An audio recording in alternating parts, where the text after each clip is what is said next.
Krishna Krishna Krishna Hare Hare Hare Rama Rama Rama Hare Hare Hare Krishna Krishna Krishna Hare Hare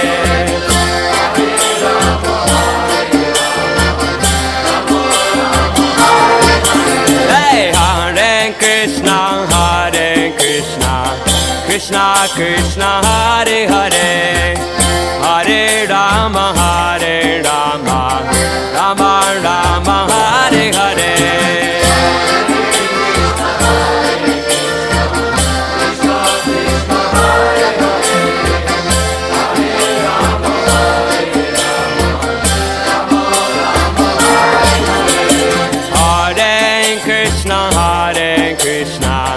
Krishna Krishna Hare Hare Hare Rama Rama Rama Hare Hare Hare Krishna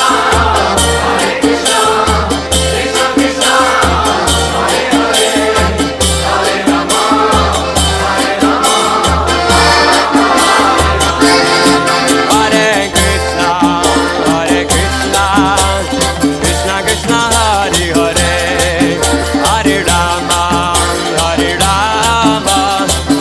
Rama Hare Hare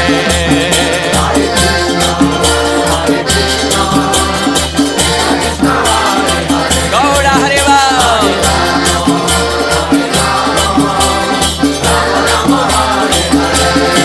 Hare Krishna Krishna Krishna Hare Hare Hare Rama Rama Hare Hare Krishna Krishna Hare Hare Hare Rama Rama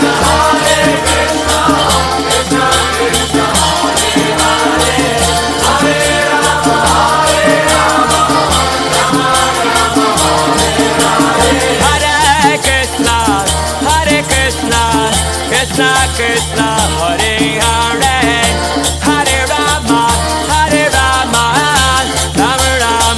Hare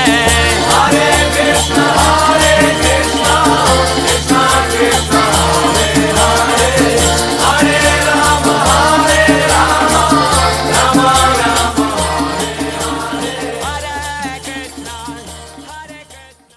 Jnanatimiram dasya ज्ञानाञ्जनशलाकयां चक्षुरुन्मिलितं येन तस्मै श्रीगुरवे नमः नमः ॐ विष्णुपादाय कृष्णप्रेष्ठाय भूतले श्रीमते भक्तिवेदान्त स्वामिनिति नामिने नमस्ते सारस्वतीदेवं गौरवाणी प्रचारिणे निर्विशेषशून्यवादी पाश्चात्यदेशतारिणे जय श्री कृष्ण चैतन्य प्रभु नित्यानंद श्री अद्वैत गदाधर श्रीवासदि गौरभक्तवृंद हरे कृष्ण कृष्ण कृष्ण हरे हरे हरे राम राम राम हरे हरे श्री भगवानुवाच अनाश्रितः कर्मफलं कार्यं कर्म करोति यः स सन्यासी च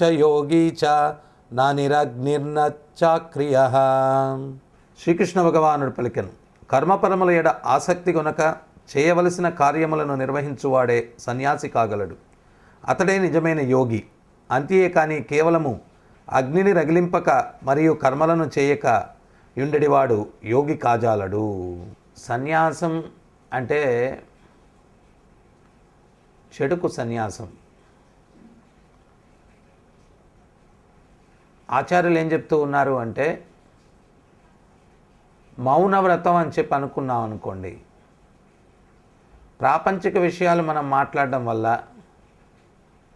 కాలహరణం జరుగుతుంది.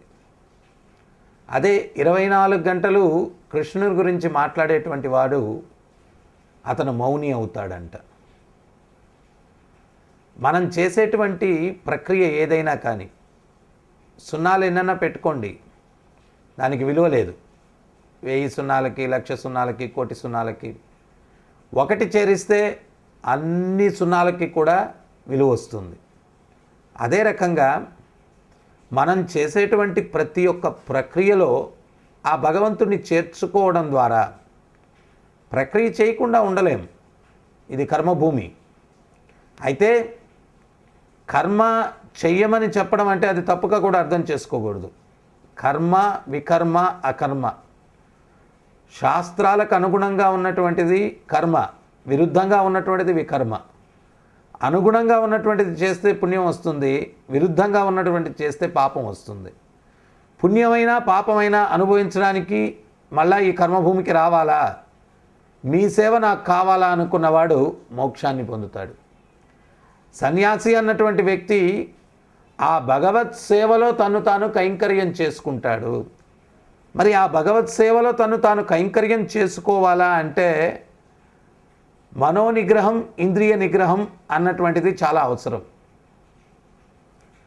మనస్సు అన్నటువంటి కళ్యాణ్ణి బుద్ధితో నియంత్రించకపోతే ప్రయాణం ఎటు పడితే అటు సాగుతూ ఉంటుంది, సాఫీగా ఉండదు. సో అదే రకంగా మనస్సు అన్నటువంటి కళ్యం, మనసుని స్టీరింగ్ అంటున్నారు, దాన్ని మనం ఆధీనంలో పెట్టుకొని ఉండాలి. చరిత్రలో ఎన్నో ఉదాహరణలు ఉన్నాయి. నియంత్రణ లేనటువంటి మనస్సు ద్వారా జీవుడు ఎంత పతితుడు అవుతాడు అనేదానికి నారదముని ధర్మరాజుతో చెప్తూ ఉన్నాడు. గృహస్థుని యొక్క ధర్మం ఏంటి, గృహస్థ జీవితం ఏ రకంగా ఉండాలా, ఇవన్నీ చెప్తూ ఆయన తన యొక్క పూర్వజన్మ, పూర్వపు కల్పంలో ఆయన ఒక గంధర్వుడిగా ఉన్నాడంట. గొప్ప గాత్రం, మంచి రూపం, సమ్మోహన రూపం, అందరూ ఆకర్షితులయ్యేటువంటి వారు. ఒకరోజు దేవతలందరూ కూడా ఒక సత్సంగం ఏర్పాటు చేసి ఆ నారదమునిని, ఆ గంధర్వుని రూపంలో ఉన్నటువంటి నారదముని ఆ కార్యక్రమానికి కీర్తన చేయడానికి ఆహ్వానించారంట. అందమైనటువంటి అప్సరసలు, దేవతాగణం, వీళ్ళందరితో పరివిరుత్తుడైనటువంటి నారదుడు ఆ భగవంతుణ్ణి కీర్తించాల్సింది పోనిచ్చి మోహానికి గురి అయి ఆ దేవతలను కీర్తించడం మొదలుపెట్టాడంట. అది భగవంతుణ్ణి కీర్తించడానికి ఉద్దేశింపబడినటువంటి సభలో దేవతల్ని కీర్తించడం వల్ల అక్కడున్న వారందరూ కూడా ఆగ్రహించి ఆయన్ని ఒక శూద్రునిగా జన్మించమని చెప్పి శపించడం జరుగుతుంది. అంటే ఈ ప్రాపంచికమైనటువంటి దృశ్యాలు, ప్రాపంచికమైనటువంటి సందేశాలు, ప్రాపంచిక వాతావరణం ద్వారా భ్రాంతి చిత్తుడు కానటువంటి వాడే నిజమైనటువంటి యోగి. బాహ్యం నుంచి వచ్చేటువంటి ప్రభావానికి మనసు చంచలించకూడదు.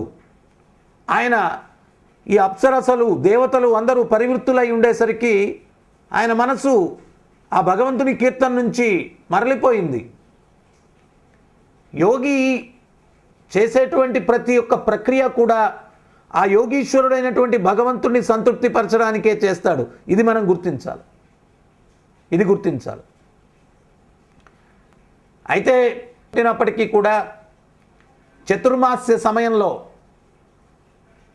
ఆ దాసీ పుత్రునిగా పుట్టి తల్లి దాస్యం ఎవరికి చేస్తూ ఉంది, ఒక మహాభాగవతుడు ఇంట్లో చేస్తూ ఉంటే చతుర్మాస్య సమయంలో చాలామంది భాగవతులు ఆ ఇంటికి రావడం జరిగింది చతుర్మాస్య వ్రతాన్ని చేయడం కోసం. ఆ భగవద్భక్తుల యొక్క దివ్య జ్ఞానం చర్చిస్తూ ఉంటే భగవంతుని గురించి నారదముని దాన్ని శ్రవణం చేయడం వల్ల, ఆ మహాభాగవతుల్ని సేవించడం వల్ల ఆయన తరువాతి జన్మలో నారదమునిగా జన్మించేటువంటి మహద్భాగ్యాన్ని పొందాడు. 5 సంవత్సరాల వయసులోనే ఎంత జ్ఞానంలో పరాకాష్ఠకి వెళ్ళాడు అంటే నారదముని భగవద్భక్తుల యొక్క సాంగత్యం వల్ల. తల్లి పాలు పితకడానికి వెళ్ళి పాము కాటుతో మరణిస్తుంది. అప్పుడు ఆ చిన్న ప్రాయంలో ఉన్నటువంటి నారదముని ఏమంటున్నాడంటే, హే భగవంతుడా, నా తల్లి ప్రేమ పాశంతో నన్ను బంధించడానికి ప్రయత్నిస్తూ ఉండింది, నువ్వెంత కరుణామూర్తివయ్యా, ఆ ఉన్నటువంటి ఒక్క ఒక్క బంధనాన్ని కూడా తొలగించావు, నాకు ఇంకెవరున్నారు దిక్కు నీవు తప్పించి అని చెప్పి భగవంతుడిని ప్రార్థిస్తూ ఉన్నాడు. అదే ఇంకొక పిల్లవాడైతే అసలు దేవుడా నీకు అసలు హృదయం ఉందా, నేను ఇంత చిన్న వయసులో ఉంటే నా తల్లిని కూడా తీసేసుకున్నావు కదా అని చెప్పి దుఃఖిస్తాడు. కానీ నారదుల వారు ఆ భగవద్భక్తుల యొక్క సాంగత్యం వల్ల అతనిలో ఉన్నటువంటి ఉన్నత చైతన్యం, ఈ ప్రాపంచిక జగత్తులో ఏదైనా అశాశ్వతమే. ఈ ప్రేమ, అనురాగాలు, ఆప్యాయతలు, బంధాలు ఇవన్నీ ఈ భౌతిక జగత్తులో మనల్ని బంధిస్తాయి. అజ్ఞానంలో మనం ఏమనుకుంటున్నాం, ఎవరికైనా ప్రేమించేటువంటి తల్లి, ప్రేమించేటువంటి తండ్రి, ప్రేమించేటువంటి భార్య, ప్రేమించేటువంటి పిల్లలు వీళ్ళందరూ లేకపోతే మనం ఏమనుకుంటాము అంటే నేను చాలా దురదృష్టవంతుడిని అనుకుంటాం. కానీ ఆచార్యులు ఏం చెప్తున్నారు అంటే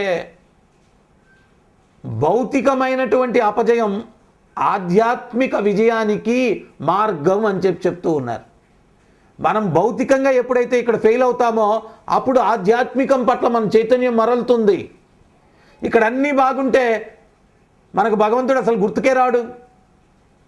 సో నారదముని ఏమంటున్నాడు, తల్లి నన్ను ప్రేమ పాశంతో బంధించడానికి వివిధ ప్రయత్నాలు చేస్తూ ఉండింది, కరుణతో ఆమెను కూడా తొలగించావు, నాకు ఇంకెవరు దిక్కులేరు నువ్వు తప్పించి. మెటీరియల్ ఫెయిల్యూర్ అన్నటువంటిది స్పిరిచువల్ సక్సెస్కి, ఆధ్యాత్మిక విజయానికి దోహదపడుతుంది అని చెప్పి ఆచార్యులు చెప్తూ ఉన్నారన్నమాట. భౌతికమైన అపజయం. సో అందువల్ల మనం ఈ నారదముని తన యొక్క పూర్వ జన్మలో ఆ గంధర్వునిగా భ్రాంతికి గురి అయ్యాడు. యోగి అన్నటువంటి వాడు మనస్సు ఆ భ్రాంతికి గురి కాకుండా సర్వావస్థల యందు కూడా ఒకే గమ్యంతో ఉంటాడు. అదేమిటి అంటే ఆ దేవదేవుని యొక్క పాదాలను సేవించడం, ఇంకా అన్యమైన ఆలోచన లేదు. శ్రీ చైతన్య మహాప్రభు అదే చెప్తూ ఉన్నారు, నధనం నజనం న సుందరీం న కవితాంబా జగదీశ కామయే మమ జన్మని జన్మనీశ్వరే భవతా భక్తిరహితుకి త్వయి. నాకు ధనమొద్దు, నా జనం జిందాబాద్ అనే అనుచరులొద్దు, నా సుందరీం సుందరుల యొక్క సాంగత్యాన్ని కూడా నేను కోరుకోవట్లేదు, నా కవితాంబా జగదీశ కామయే కవితా శక్తిని కూడా నేను కోరుకోవట్లేదు, మమ జన్మని జన్మనీశ్వరే భవతా భక్తిరహితుకి త్వయి. జన్మ జన్మలకు నీ పాదసేవ నాకు కావాలంతకు మించి ఇంకేమొద్దు. చివరిది కవితా శక్తి. మాట్లాడేవాడు చాలా జాగ్రత్తగా ఉండాలి. కారణం ఏంటి అంటే నధనం డబ్బొద్దు, నజనం జిందాబాద్ అనే అనుచరులొద్దు, నా సుందరీం సుందరుల యొక్క సాంగత్యం కూడా వద్దు, నా కవితాంబా జగదీశ కామయ కవితా శక్తిని కూడా నేను కోరుకోవట్లేదు. ఎవడైతే మాట్లాడతాడో ఆ ముందు చెప్పిన మూడు అప్రయత్నంగా వచ్చేస్తాయి. విరాళం ధనం వస్తుంది, తర్వాత అనుచరులు వస్తారు. అనుచరులు వచ్చి అయ్యా అప్పుడు దాకా ఆయన భగవద్గీత నుంచి కృష్ణుడి గురించి రాముడి గురించి అన్నీ చెప్తున్నాడు ఉపన్యాసాల్లో. అనుచరుడు వచ్చి అంటాడు నువ్వే ఆ కృష్ణుడయ్యా, నువ్వే ఆ రాముడయ్యా అంటాడు. ఈయన అయిపోతాడు ఆ రోజు నుంచి కృష్ణుడు రాముడు. అనుచరుల యొక్క మాటలకి వాళ్ళేదో అమాయకత్వంతో అంటే వాళ్ళను సరిచేయాల్సింది పోనిచ్చి, అరే నాయనా నేను కృష్ణుడు కాదు, నేను రాముడు కాదు, నేను ఆ దేవదేవుని యొక్క దాసుణ్ణి అన్నటువంటి యథార్థమైన సత్యం వాళ్ళకి చెప్పాల్సింది పోనిచ్చి అమాయకంగా వాళ్ళు అనేసరికి ఓహో నన్ను దేవుడని గుర్తించే వాళ్ళు ఉన్నారు, ఈ రోజు నుంచి నేనే దేవుడు. ఇది మాయ, ఇది మాయ. సో అందుకని చెప్పి కవితాంబా జగదీశ కామయ్య మాట్లాడితే ఇవన్నీ అనుసరిస్తాయి. తర్వాత స్త్రీలు కూడా అనుచరులుగా వస్తారు. కానీ శాస్త్రాలు ఏం చెప్తున్నాయి, ఆచార్యులు ఏం చెప్తున్నారు, పరాయి స్త్రీ ఎవరైనా కానీ తల్లి అన్న భావనతో చూడాలా. పరాయి వస్తువు ఏదైనా కానీ ధూళి అన్న భావనతో చూడాలా. నాకు నివసించడానికి ఎంతైతే అర్హత ఉందో ప్రతి ఒక్కరికి అదే అర్హత ఉంది అన్నటువంటి భావనతో మనం జీవించాలా. అటువంటి భావనలో ఉన్నటువంటి వ్యక్తులు ఉన్న సమాజంలో శాంతి ఉంటుంది. సాధువులు ప్రత్యేకించి ఈ నాలుగుతోటి కూడా చాలా జాగ్రత్తగా ఉండాలి. ఇవి భ్రాంతికి గురి చేస్తాయి. నారదముని భగవంతుని కీర్తన కోసం ఏర్పాటు చేసినటువంటి ఆ సభలో వీళ్ళందరూ పరివృత్తులై ఉండేసరికి భ్రాంతికి గురి అయ్యి వాళ్లను పొగడ్డం మొదలుపెట్టాడు, కీర్తించడం మొదలుపెట్టాడు. దానివల్ల శాపగ్రస్తుడై ఒక శూద్రుని యొక్క పుత్రునిగా జన్మించాల్సినటువంటి పరిస్థితి ఏర్పడుతుంది. మనం కూడా ఆ మనోనిగ్రహం అన్నటువంటిది లేని దానివల్ల అబ్రహ్మాభూనాల్లోకో పునరావర్తినో అర్జున ఒకసారి బ్రహ్మలోకంలో పుడుతున్నాం, తర్వాత పాతాళంలోకి పుడుతూ ఉన్నాం, పైకి కిందికి పరిక్రమణ చేస్తూ ఉన్నాం. ఒకసారి ఉన్నత జన్మ, మళ్ళా పాపాలు చేస్తే మళ్ళా అధమ జన్మ, ఒకసారి జంతువుగా, ఒకసారి క్రిమికీటకంగా, ఒకసారి మళ్ళా మానవుడిగా, ఒకసారి మళ్ళా దేవతగా, ఈ రకంగా పరిభ్రమణ, పునరపి మరణం పునరపి జననం జరుగుతూ ఉంది. మరి ఈ పరిభ్రమణకు అంతటికీ కారణం ఏంటి అంటే నిగ్రహం లేనటువంటి మనస్సు, ఇంద్రియాలు. ఇదే కారణం. ఆ మనస్సును ఇంద్రియాలను ఎవడైతే నిగ్రహిస్తాడో, ఆ భగవంతుని యొక్క సేవలో ఆ మనస్సును ఎవడైతే కైంకర్యం చేస్తాడో, సవై మన కృష్ణ పదార విందయో వాచాంసి వైకుంఠ గుణానువర్ణనే కరౌర్ హరేర్ మందిర మార్జనాదిషు. ఆ మనస్సుని ఆ కృష్ణుని యొక్క పాదపద్మాల మీద సంలగ్నం ఎవడైతే చేస్తాడో, ఆ వాక్కుని వైకుంఠ గుణాలను కీర్తించడానికి ఎవరైతే నిమగ్నం చేస్తాడో, ఆ చేతుల్ని ఆ భగవంతుని యొక్క మందిరాలు మార్జనం చేయడానికి ఎవరైతే వినియోగిస్తాడో, శరీరంలో ఉన్న ప్రతి ఒక్క అవయవం, ప్రతి ఒక్క ఇంద్రియాన్ని ఆ భగవత్ సేవలో ఎవడైతే కైంకర్యం చేస్తాడో, ఆడు ఈ సంసారం నుంచి విముక్తిని పొందుతాడు. మనసుకి ఇంద్రియాలకు ఏదో ఒక వ్యాపకం ఉండాలి. భౌతికమైనటువంటి వ్యాపకం ఏదైనా కానీ ఈ భౌతిక జగత్తులో జీవుని బంధిస్తుంది. మరి ఏం చేయాలా అంటే మోక్షప్రదాత అయినటువంటి ఆ ముకుందుని సేవలో ఇంద్రియాలను మనస్సును సంలగ్నం చేయాల. ఆ ఇంద్రియాలు మనస్సు పవిత్రమైనప్పుడు మనలో పవిత్రమైన ఆలోచనలు వస్తాయి. ఆ ఆలోచనల ద్వారా మనం మోక్షాన్ని పొందేదానికి అవకాశం ఉంటుంది. సో అందువల్ల మనం ఏంటి అంటే ఈ మనుష్య జన్మ యొక్క పరమార్థాన్ని తెలుసుకోవాలా. తర్వాత చరిత్రలో ఎంతోమంది నిగ్రహ శక్తితో అజాత శత్రువులుగా జీవించినటువంటి వ్యక్తులు ఎంతోమంది ఉన్నారు. మనం చరిత్రలో చూస్తే ధర్మరాజు ఆయన వనవాసం చేసేటప్పుడు ద్వైతవనంలో రాజర్షి యజ్ఞం చేస్తూ ఉన్నాడు. కానీ దుర్యోధనుడు దుర్మార్గుడు పాండవులు ఏ రకమైనటువంటి కష్టాలు అనుభవిస్తున్నారో చూడాల తమాషా అని చెప్పి, మనమెంత వైభవంగా అనుభవిస్తున్నామో కూడా వాళ్ళకు చూపించాలా అని చెప్పి ఆ ద్వైతవనానికి వెళ్ళి అక్కడ బస చేయడానికి ఏర్పాట్లు చేయమని చెప్పి తన యొక్క అనుచరులకు చెప్పడం జరుగుతుంది. అయితే అది యక్షులు గంధర్వులు ఉన్నటువంటి ప్రదేశం. వీళ్ళు ఎప్పుడైతే అక్కడ గుడారాలు ఇవన్నీ ఏర్పాటు చేయడానికి ప్రయత్నిస్తారో గంధర్వులు దాన్ని వారిస్తారు. చిత్రసేనుడు వాళ్ళకు ప్రాతినిధ్యం వహించి ఇక్కడ మీకు అధికారం లేదు, ఈ ఏర్పాట్లు చేయడానికి లేదంటాడు. అప్పుడు దుర్యోధనుడు ఆగ్రహించి తన సైన్యాన్ని యుద్ధానికి పంపిస్తాడు. కానీ గంధర్వులు వాళ్ళకి వీళ్ళని తుదముట్టించడం చాలా సులభంగా వీళ్ళందరినీ కూడా బంధించి వీళ్ళందరినీ సైన్యాన్ని సంహరించి విజయాన్ని సాధిస్తారు. వాళ్ళలో కొంతమంది ప్రాణాలతో బయటపడినటువంటి వాళ్ళు పరిగెట్టుకుంటూ ధర్మరాజు దగ్గరికి వెళ్తారు, రక్షించండి రక్షించండి అని. అంటే ఇక్కడ చూడండి, పాండవులకి కౌరవులు చేయనటువంటి ద్రోహం ఏది లేదు, అన్నీ చేశారు. విషాహారాన్ని ఇచ్చారు, నిద్రిస్తుంటే ఇంటికి నిప్పంటించారు, భార్యను అవమానపరిచారు, అన్యాయంగా ఆస్తిని లాగేసుకున్నారు. మను సంహిత ఏం చెప్తుంది అంటే ఇటువంటి దుర్మార్గాలు చేసినటువంటి వ్యక్తులను వధించవచ్చు అని చెప్తుంది. కానీ ఒక భక్తుని యొక్క హృదయం ఎంత సున్నితంగా ఉంటుందో ఇక్కడ మనం చూడొచ్చు. ఆర్తనాదాలతో రక్షించమని చెప్పి దుర్యోధను యొక్క అనుచరులు ధర్మరాజు దగ్గరికి పరిగెట్టుకుంటూ వెళ్ళినప్పుడు భీముడు ఏమంటున్నాడంటే వీళ్ళకు తగిన శాస్తి జరిగింది అని చెప్పి భీముడు అంటూ ఉన్నాడు. అప్పుడు ధర్మరాజు ఏమంటున్నాడు అంటే దుఃఖంలో ఉన్నటువంటి వాళ్ళను చూసి ఆనందపడటం అన్నటువంటిది అది మూర్ఖుని యొక్క ప్రక్రియ, అది సరి అయినటువంటి ప్రవర్తన కాదు. అయినా కౌరవులు పాండవులు ప్రాపంచిక దృష్టిలో మనం చూసినట్లయితే బయటవాడు ఎవరైనా మన మీదకు వచ్చినప్పుడు కురు వంశం అంటే 5 పాండవులు 100 మంది కౌరవులు కాదు. కురు వంశం అంటే 105 మంది కింద లెక్క మనం చెప్పాలా. వాళ్ళకి అవమానం జరిగితే కురు వంశవాసులకు అవమానం జరిగినట్టే, మనకు కూడా అవమానం జరిగినట్టే. మన మధ్యలో ప్రపంచాలు ఉండుండొచ్చు, అంత మాత్రాన బయటి వ్యక్తి ముందు దాన్ని మనం కనబరచకూడదు. భీమసేన, అర్జున, నకుల, సహదేవ మీరు వెళ్ళి ఆ గంధర్వులతోటి యుద్ధం చేసి వీళ్ళను కాపాడుతారా? లేకపోతే నేను ఈ రాజర్షి యజ్ఞాన్ని నిలిపివేసి యుద్ధానికి నన్ను వెళ్ళమంటారా అన్నాడు. అంటే ఇక్కడ మనం గుర్తించాల్సినటువంటి విషయం ఏంటి అంటే, ఆ మనోనిగ్రహం ఉన్నటువంటి వ్యక్తి ఏ రకంగా ప్రవర్తిస్తాడు. అజాత శత్రువు అని పిలువబడ్డాడు ధర్మరాజు. మరి అన్న మాటలు కట్టుబడి ఉండడానికి భీమసేనుడు, అర్జునుడు వీళ్ళందరూ కూడా యుద్ధానికి బయలుదేరి వెళ్ళారు. అర్జునుడు బాణవర్షం కురిపించాడు గంధర్వుల మీద. భీముడు, నకులుడు, సహదేవుడు వీరోచితంగా పోరాడారు. చివరికి వాళ్ళు ఓటమిని పొందారు. కౌరవులను రక్షింపబడ్డారు. ఇక్కడ మనం గమనించాల్సినటువంటిది, ఆ దుర్యోధనుని దుర్మార్గపు ఆలోచనలు ఎన్ని ఉన్నప్పటికీ కూడా ధర్మరాజు ఎంత క్షమాగుణాన్ని కలిగి ఉన్నాడు.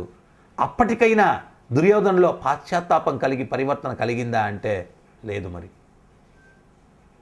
అహంకారంలో ఉన్నటువంటి వ్యక్తి ఎన్నటికీ కూడా తనలో పరివర్తనని తెచ్చుకోలేడు. స్వామి ప్రభుపాదులు వారు చెప్తారు, నిద్రించే వ్యక్తిని మనం లేపచ్చు, నిద్రించేటట్టుగా నటించేటువంటి వ్యక్తిని మనం లేపగలమా? భరత భూమిలో ఈరోజు నీతి ధర్మం తెలియనటువంటి వాడెవడూ లేడు. ప్రతి ఒక్కడికి తెలుసు ఏది నీతి, ఏది ధర్మం, ఏది న్యాయం, ప్రతి ఒక్కడికి తెలుసు భరత భూమిలో. కానీ తెలియనట్టుగా అధర్మంగా నడుచుకుంటూ పోతూ ఉన్నారు. అంటే మనకేమీ కాదులే అనేటువంటిది వాళ్ళ యొక్క, నేను చాలా తెలివిగలవాడిని, నాకేమీ కాదులే అన్నటువంటి మొండి ధైర్యం. కానీ నువ్వు చేసినప్పుడే తప్పు నీకు శిక్ష పడుతుంది అనుకుంటే అజ్ఞానం. దానికి ముందు నువ్వు చేసిన పనుల తర్వాత ఇప్పుడు ప్రస్తుతం చేసినటువంటి కర్మఫలం ఉంటుంది. ప్రతిదీ లైన్లో ఉంటాయి. ఫస్ట్ కమ్ ఫస్ట్ ప్రిఫరెన్స్ అనమాట. నువ్వు మొదట 10 మంచి పనులు చేస్తుంటే 11వ 12వ చెడ్డ పని అయితే మొదట అనుభవించడానికి లైన్లో 10 మంచి పనుల యొక్క ఫలితం ఉంది. అది అయ్యేంత వరకు ఈ చెడ్డ పనుల యొక్క ఫలితం ప్రభావం నీ మీద చూపించదనమాట. అందుకని అజ్ఞానంలో నేను ఇప్పుడు తప్పు చేశాను కదా, ఇమీడియట్గా నాకేమీ జరగలేదు అంటే ఏం పర్వాలేదు అని చెప్పి అనుకుంటాడు. కానీ అవకాశం లేదు. కర్మ అన్నటువంటిది చాలా తీవ్రమైనటువంటిది. సో అందువల్ల మనం ఎప్పుడైతే శత్రువుని కూడా క్షమించేటువంటి భావనలో మనం ఉంటామో అటువంటి వ్యక్తి భగవంతునికి చాలా ప్రియమైన వాడవుతాడు. రాజసూయ యజ్ఞాన్ని తలపెట్టినప్పుడు ధర్మరాజు కృష్ణుని దగ్గరికి వెళ్ళి సలహా అడుగుతాడు. నేను రాజసూయ యజ్ఞాన్ని చేయాలనుకుంటున్నాను కృష్ణ, నీ సలహా ఏమిటి అంటాడు. అప్పుడు కృష్ణుడు ఏమంటాడో తెలుసా? హే ధర్మనందన, జయింప శక్తిము కానటువంటి నన్ను నువ్వు జయించావు, నీకు తిరిగేముంటుందయ్యా?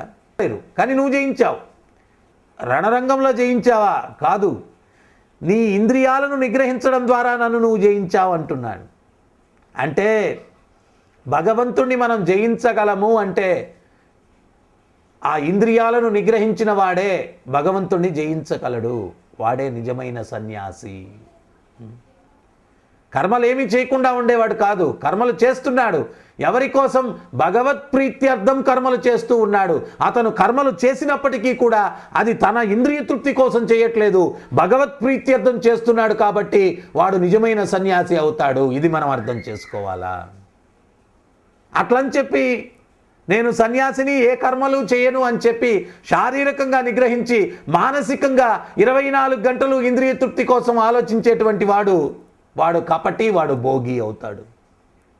వాడు ఏదో ఒకరోజు పతితుడయ్యేదానికి కూడా అవకాశం ఉంది. అందువల్ల నిజమైనటువంటి యోగి ఎవరు అంటే ఆ దేవదేవుణ్ణి సంతృప్తిపరచడం కోసం అన్ని కర్మలను చేసేటువంటి వాడే నిజమైనటువంటి యోగి అవుతాడు. మరి ప్రతిదీ ఆ భగవత్ ప్రీత్యర్థం, ఆయన సంతృప్తి కోసం చేసేటువంటి చైతన్యం మనకు రావాలా అంటే కలియుగంలో ఆ భగవంతుని యొక్క దివ్య నామాన్ని మనం జపించాలా. అప్పుడు ప్రతిదీ కూడా మనసు పవిత్రమవుతుంది. ప్రతిరోజు మనం తిరిగినప్పుడు బట్టలు మాసిపోతాయి, రోజు ఉతుక్కుంటాం. ఎందువల్లంటే బట్టలు మాస్తున్నాయి. మనసు కూడా ఈ ప్రాపంచిక జగత్తులో పనులకు వెళ్తున్నాం, విద్యకి వెళ్తున్నాం, పొలానికి వెళ్తున్నాం, ఈ రకరకాల వ్యక్తుల మధ్యలో జీవిస్తూ ఉన్నాం. మన మనసు కూడా ఏవేవో చూస్తున్నాం, ఏవేవో వింటున్నాం, ఏవేవో చదువుతున్నాం, వీటన్నిటి వల్ల మనసు కూడా కలుషితమవుతుంది. ఎప్పుడైతే ప్రతినిత్యం ఆ మనసులో ఉన్నటువంటి కాలుష్యాన్ని తొలగించుకునేదానికి మంత్ర జపం ఎవరైతే చేస్తారో అనవసరమైన చెత్తని ఈ మంత్ర జపం బయటకు తోసేస్తుంది. నిన్ను అంటే ఆత్మను కాపాడడానికి ఏమైతే అవసరమో ఆ దివ్య జ్ఞానాన్ని ఆ మనసులో నిలుపుతుంది. తద్వారా మనిషి తన్ను తాను రక్షణ కవచంలాగా ఈ ప్రాపంచిక జగత్తులో ఉన్నా కానీ తామరాకు నీటిలో ఉన్న తడి అంటకుండా ఏ రకంగా ఉంటుందో ఈ ప్రాపంచిక జగత్తులో ఉన్నా కానీ ఈ ప్రాపంచికమైనటువంటి కుళ్ళు వాతావరణానికి మనం లోబడకుండా పవిత్రంగా జీవించేటువంటి రక్షణ కవచం కలియుగంలో నామ సంకీర్తన ద్వారా మనకు కలుగుతుంది. సో అందువల్ల ప్రతి ఒక్కరూ ప్రతి నిత్యం ఆ భగవంతుని యొక్క నామాన్ని జపించి మీ యొక్క చైతన్యాన్ని పవిత్రంగా ఉంచుకొని పవిత్ర కార్యాలు చేస్తూ పవిత్ర జీవితాన్ని గడుపుతూ జీవితాంతంలో ఈ కుళ్ళు ప్రపంచానికి రాకుండా ఆ పవిత్రమైనటువంటి వైకుంఠం గోలోక వృందావనం ఆ కృష్ణ ధామాన్ని చేరుకునేదానికి ఈ విలువైనటువంటి మనుష్య జీవితాన్ని వినియోగించడానికి ప్రయత్నించండి. హరే కృష్ణ కృష్ణ కృష్ణ హరే హరే, హరే రామ రామ రామ హరే హరే. జపించండి, ఆనందించండి, ధరించండి. सहस्रशीर्षरञ्जितं सहस्रनेत्रविलसितं सहस्रहस्तराजितं सहस्रपादपूजितं सहस्रविधविभासितं सहस्रवर्णसंश्रितं सहस्ररूपदीपितं सहस्रनामसरलितं समस्तसद्गुणोन्नतं समस्तविश्वसंयुतं समस्तदेवताकुलं समस्तसत्फलामृतं समस्तशक्तिमण्डितं समस्तभक्तवन्दितं समस्तमुक्तिसुविहितं नमो